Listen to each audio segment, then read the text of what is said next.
There's something to these doors I'm not seeing. But what?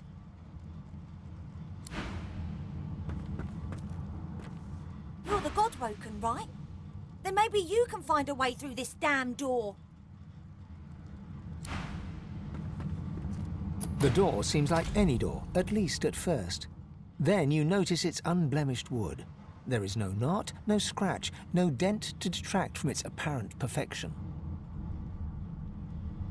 The wood groans and creaks.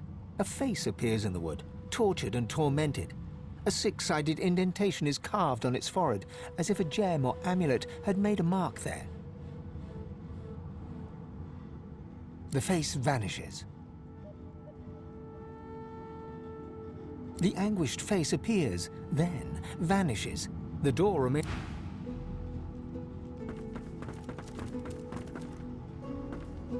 Allies for hire. Speak to me if you're looking for hired help. I've got good fighters of every stripe. They know how to keep their mouths shut too, as long as there's gold in it for them. So, what'll it be?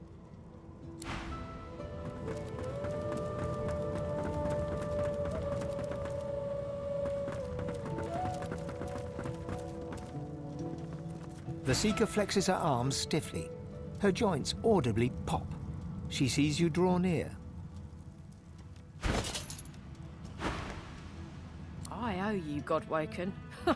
Without your help, I'd likely still be a prisoner around here, not guarding Alexander the bloody Divine himself. She nods her thanks and immediately winces, laying her hand on the back of her neck. Good luck getting anything out of either of them. Our special guest is out cold, and the other one ain't in much of a talking mood. All right then, just don't make me regret it.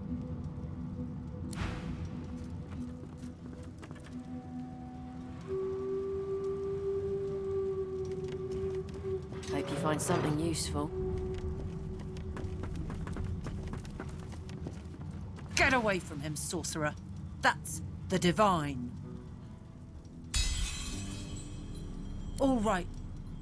Don't harm him. I'll be watching.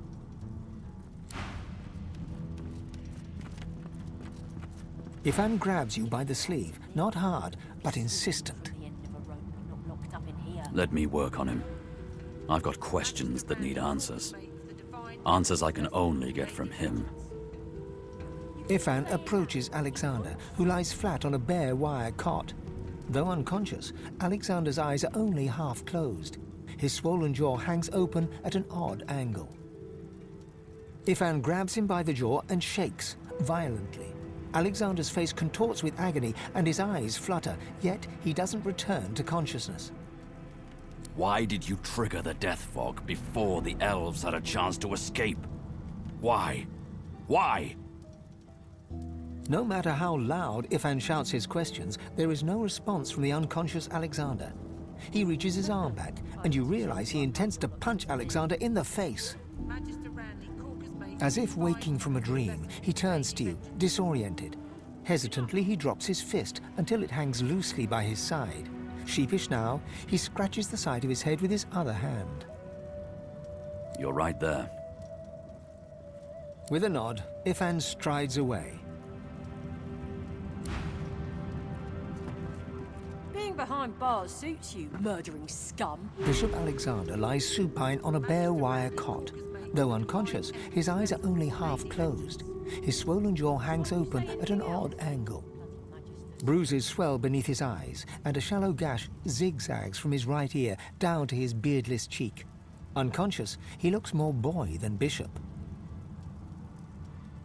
Someone has wiped the bishop's hands clean and folded them neatly over his abdomen. They rise and fall in shallow, jagged swells. A beautiful six-sided gem rests on the bishop's chest, hung round his neck by an ordinary oiled rope. The gem sits heavily in your pouch. Keep saying that. It won't save you.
The door is still unmarked, though the memory of the face and the anguished face appears once more. It dips its forehead towards you, a shudder of pleasure. I am summoned, yes.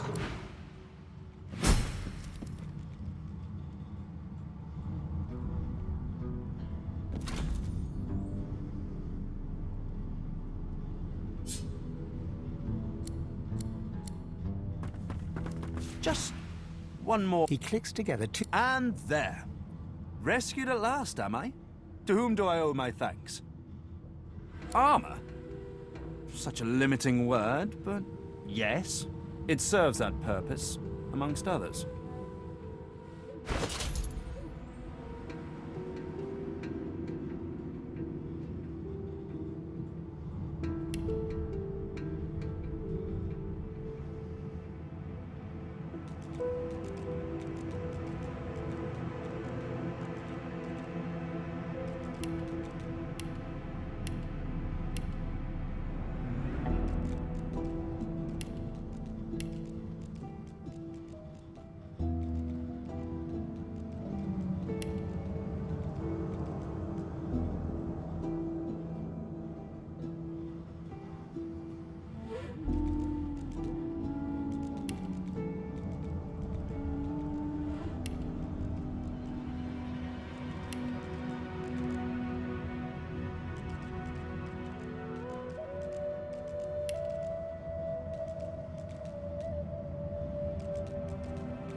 Dallas has been keeping me prisoner here, but I try to keep working on my own projects when I can.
What script is this?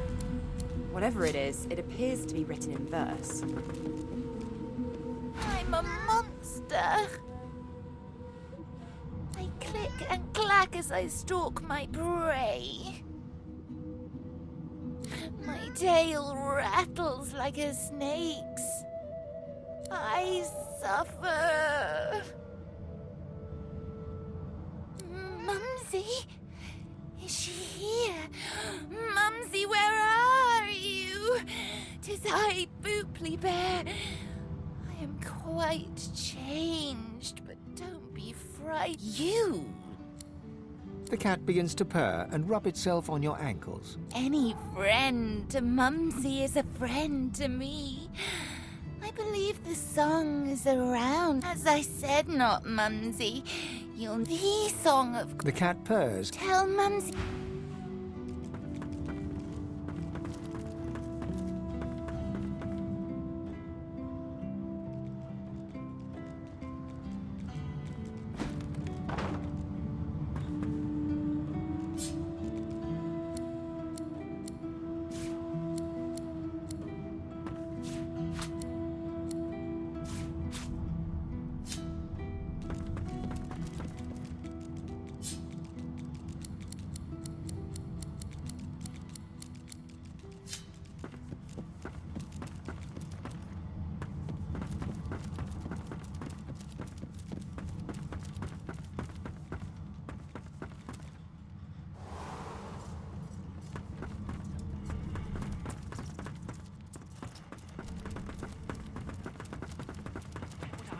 She's a fickle mistress.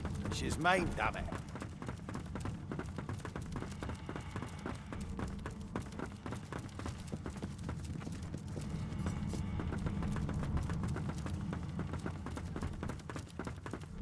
Good to feel the rolling of the waves. I might actually get a good night's sleep.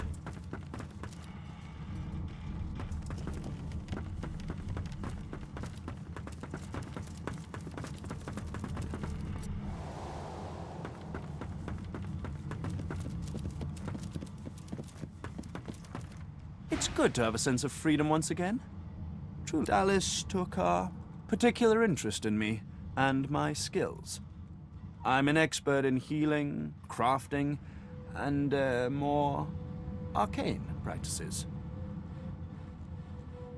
She kept me here to do her bidding, until you took her flagship from right under her nose, it seems.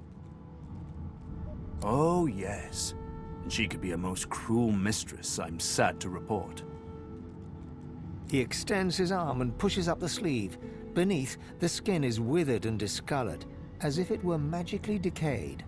She used some form of domination device on me, forcing my hands to do her bidding, and I've ruined them in the process. Oh, cast spells, tinker with relics, meddle with the laws of nature. All the sorts of things power-hungry despots love to do. She had me enchanted dead cat over there, so it would seem alive. He clicks the gauntlet into place around his withered forearm, his eyes on you the whole time. But that damn contraption that she used on me seems to have fogged my memory. The rest is a blur. No! Necromancy is an unsavory practice, not something to be trifled with lightly. This is but a cunning illusion of my own creation, nothing more. His face abruptly creases into a smile. But come now. Enough of Dallas and dead cats. You've taken this ship and granted my freedom. This is a happy moment.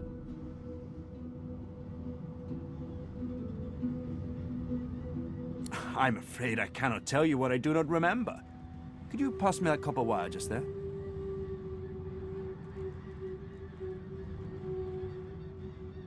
An unseen force yanks the copper out of your grasp.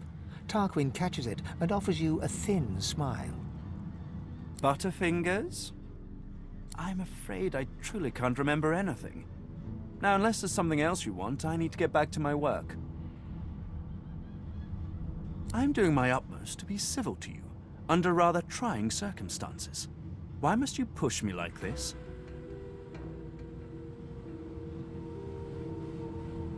Well, you're painting me into a corner here, friend.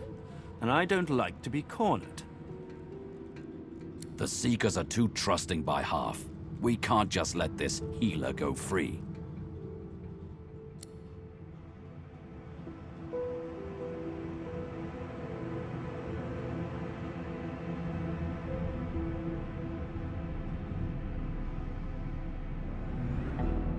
He takes your hand in his gauntlet-clad fist and shakes it. There's a lot more power in his grip than his slender frame would suggest. Call me Tarquin, and consider me at your service.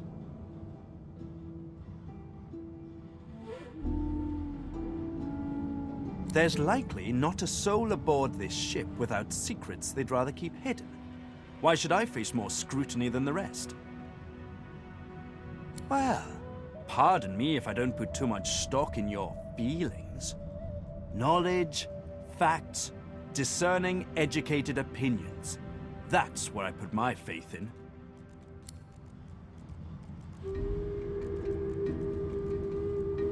I must admit, despite what she did to me, I can't help but admire her a little. The woman is unwavering. She will break before she bends.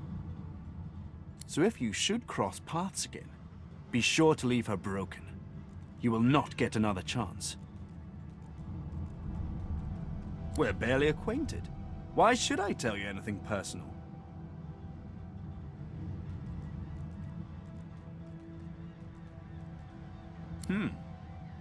The waters run deeper than I would have anticipated. My business remains my own for now.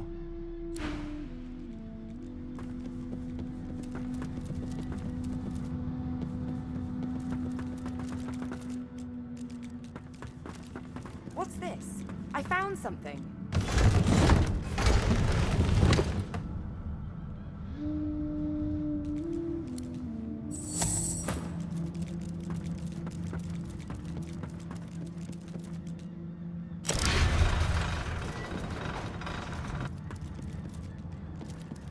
You can put a price on the warriors I have for hire, but you can't put a price on the glory they'll bring you.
The figurehead continues its vigil over the seas.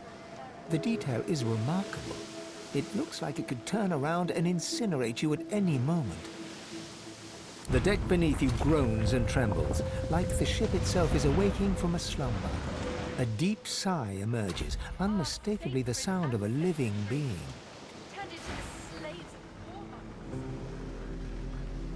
You are not the witch. You are not Dallas. You sang a song. Now you must decide my fate. Are you to be my new mistress?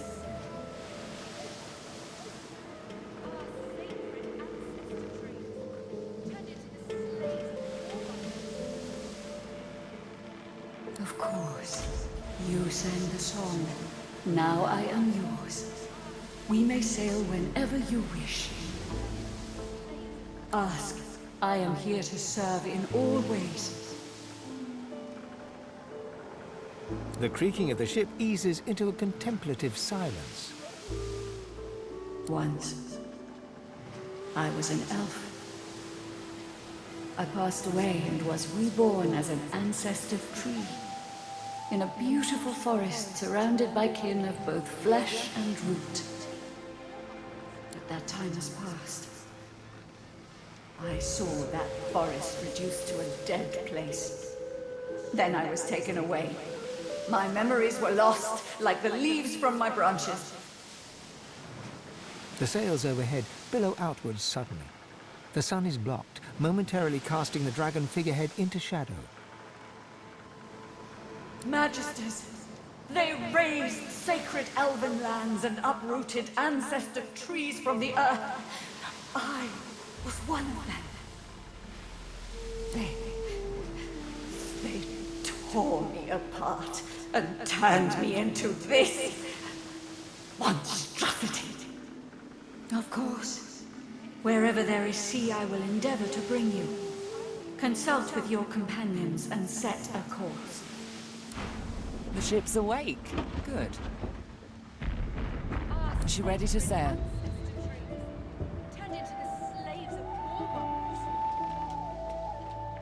A slow, toothless smile stretches across her face. To driftwood, then. Our sacred ancestor trees, tended to the slaves of warmongers. It most certainly is. Forward. With the sun on their backs and the wind in their sails, the Godwoken watched Fort Joy shrink behind them.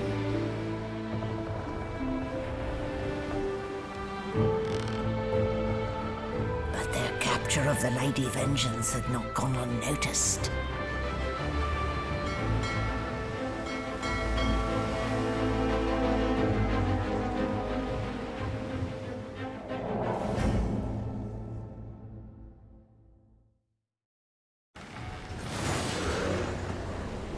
I respect your mettle, sorcerers.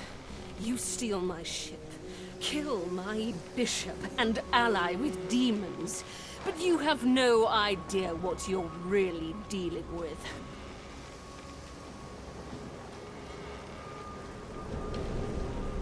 We are ready, mistress. Yes, but are they? I swear, mistress.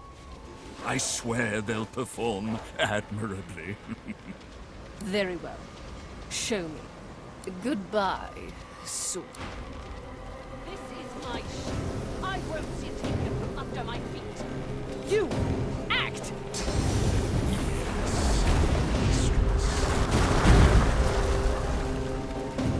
Oh, for the love of the void. Listen up. We can't win this one, but I can get us to safety. You'll need to buy me time. Show us what you can do, Godwoken. Godwoken? Parasites, rather. I'll take care of it, mistress.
much power she had.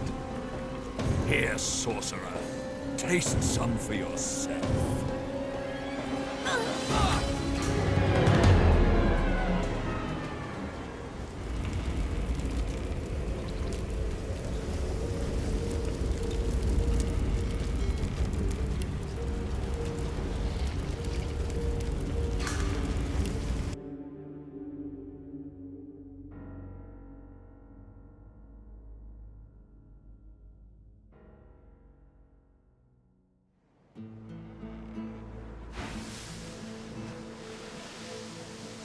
You sang the song of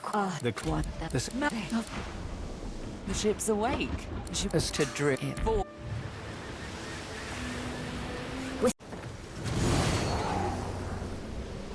I respect your metals. We are ready. Yes, This is my ship. I won't see it taken from under my feet.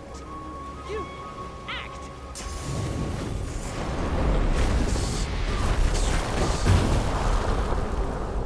Oh, for the love of the... Listen up. Show us what you... Godwoken. I'll...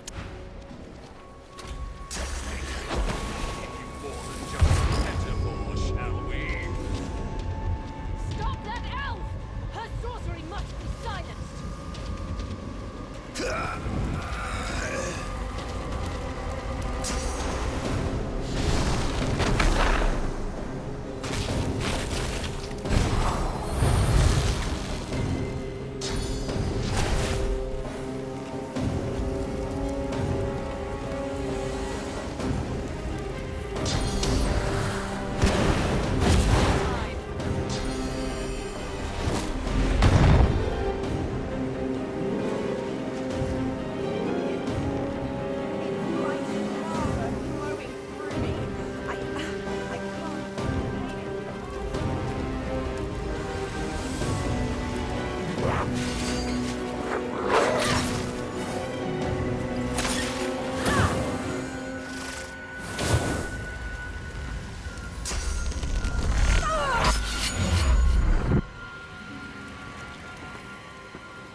I need more time. Don't stop. It's working. Here's a rather explosive. Let's see how it suits you.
Here, sorcerer.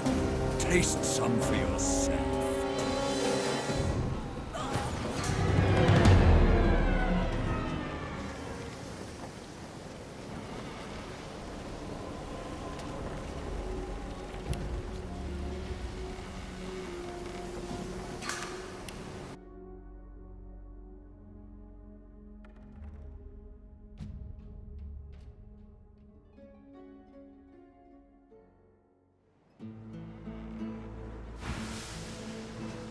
You are the one. The ship's awake. She was to drift forward.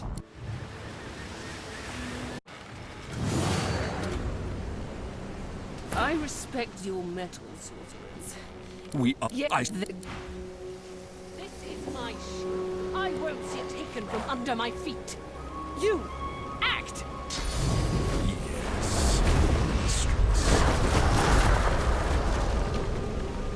Oh, for the love of the void. Listen up. Show us what you can. Godwoken. I'll take. Fight with such fire. Let's make it manifest. Stop that elf! Her sorcery must be silenced!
Damn, I'm good.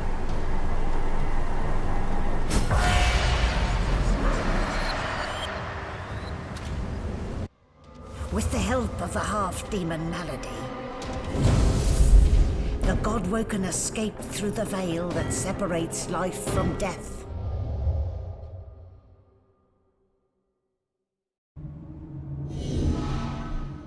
The air here has a familiar smell, like the place you grew up. Old memories begin to well within you, but the sweet sour smell of decay suddenly punctures them.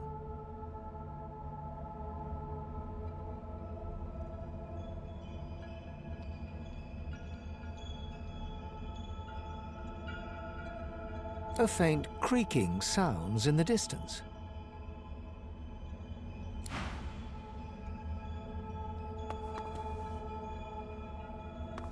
Is that a tree? What's hanging from it?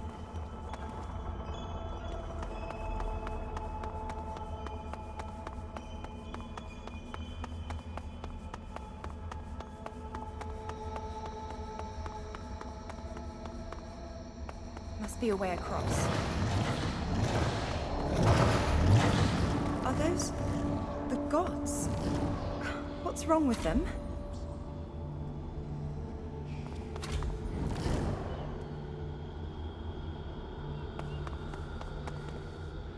Tight coils wrap Ts Endelius from head to foot.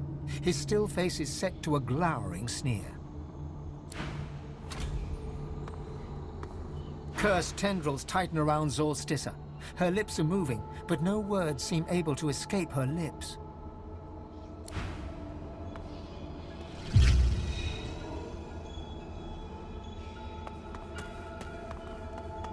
A small, stout imp winces under the countless cursed threads that bind her.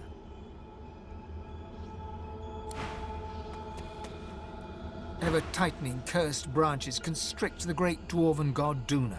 His eyelids flutter, and his face, bluish and bloated, nods. Before you hangs a great ethereal orc, his face twisted in a knot of pain as cursed tendrils constrict him.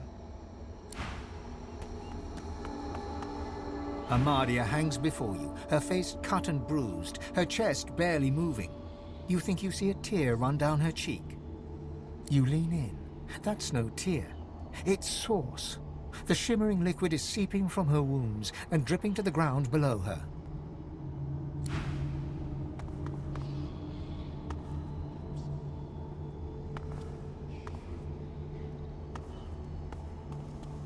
Amadia hangs before you. You lean in.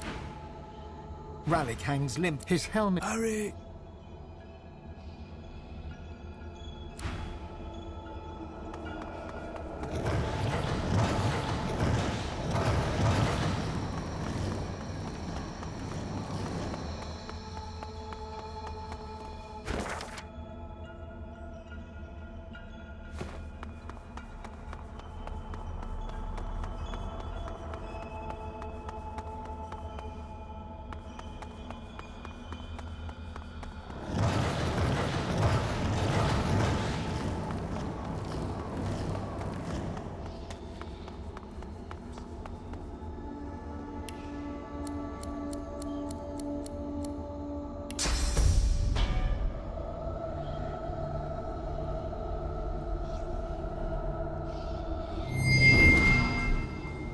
What are you up to now, my dear?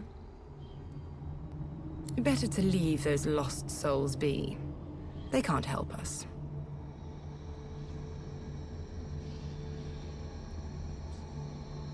You look scared. Why are you scared? The gods are indisposed. This is our hour. Soon enough, we'll become divine. But of course, you're Godwoken after all. To ascend is your birthright. And now that you and I are joined, it's mine too. The gods are on the decline. There's room at the top. Room. We ought to be grateful that fool of Aleutian squandered his chance. Its iridescent eyes change shape and flash with greenish flames. It clenches its fists, and the dreaded feeling inside you wells. It's trying to seize control. Suddenly, the feeling vanishes. The figure relaxes. That hurts me, you know. I do all I can for you. I give you every power available to me.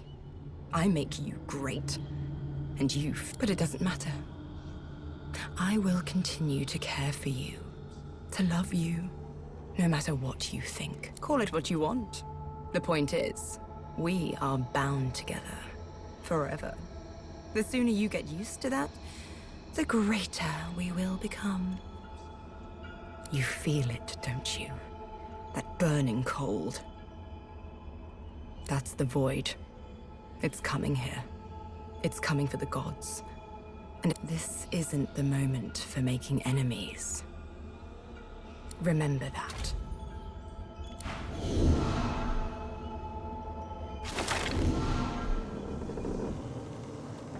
What's happened here? Where is everyone?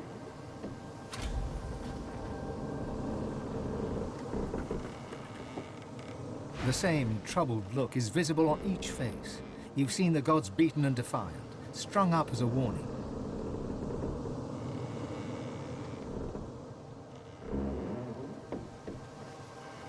The void has been pushed back before by the power of mortals.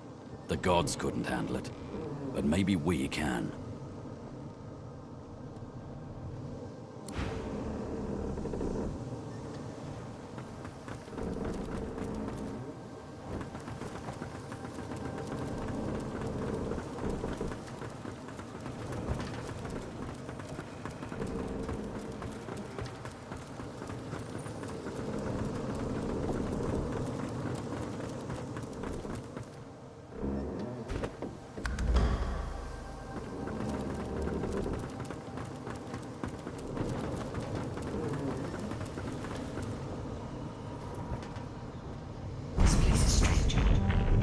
I cannot bear you away from here. You must find other means so that we can leave.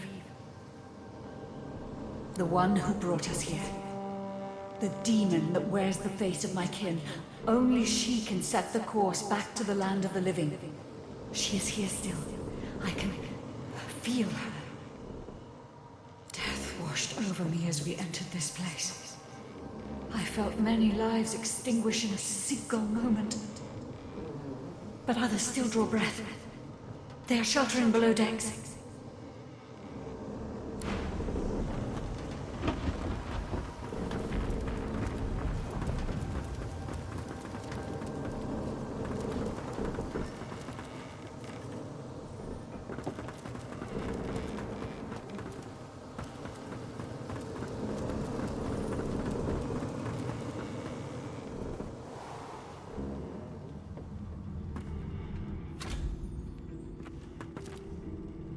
Where is everybody?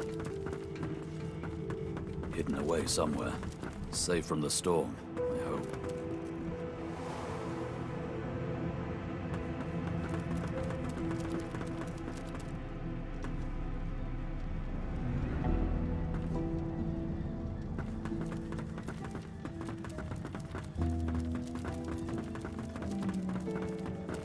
Where have you been? I can't keep this up much longer. We need to go.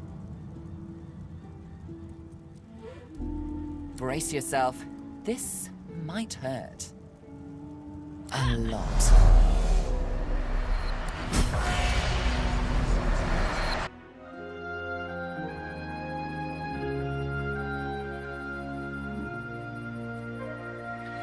The chill of the Hall of Echoes clung to the Lady Vengeance as it returned to the shores of Reaper's Coast.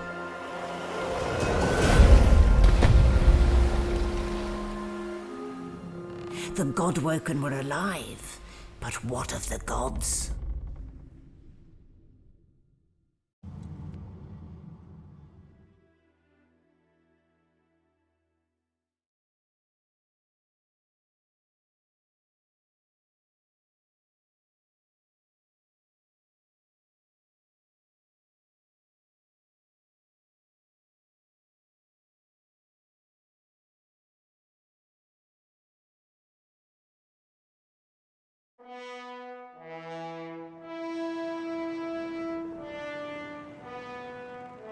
Solid ground materializes beneath your feet. Your weight falls back into your body all at once, and bright sunlight stings your eyes. As your eyes adjust, you realize you're still aboard the Lady Vengeance. A gust of fresh sea air caresses you, and warm sunshine prickles your skin.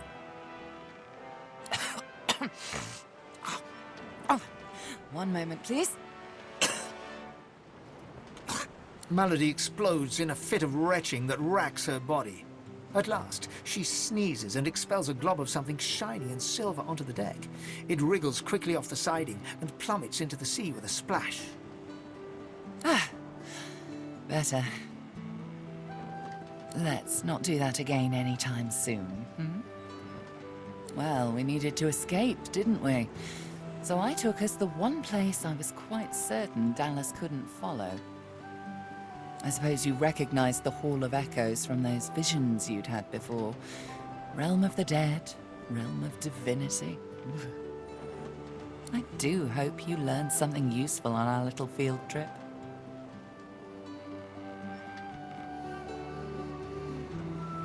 Even I know when to pay attention to the gods. Tell me what you saw. I see. So, the gods were bound and cursed by the void, and the thing inside you, the very powerful thing inside you, told you you need to become the next divine. Well then, it sounds like you need to ascend, doesn't it? And quickly. She inspects her fingernails with great attention, then looks up at you from under an arched eyebrow. Did it mention how you were meant to become the next divine? Well. Luckily for you, Mama Malady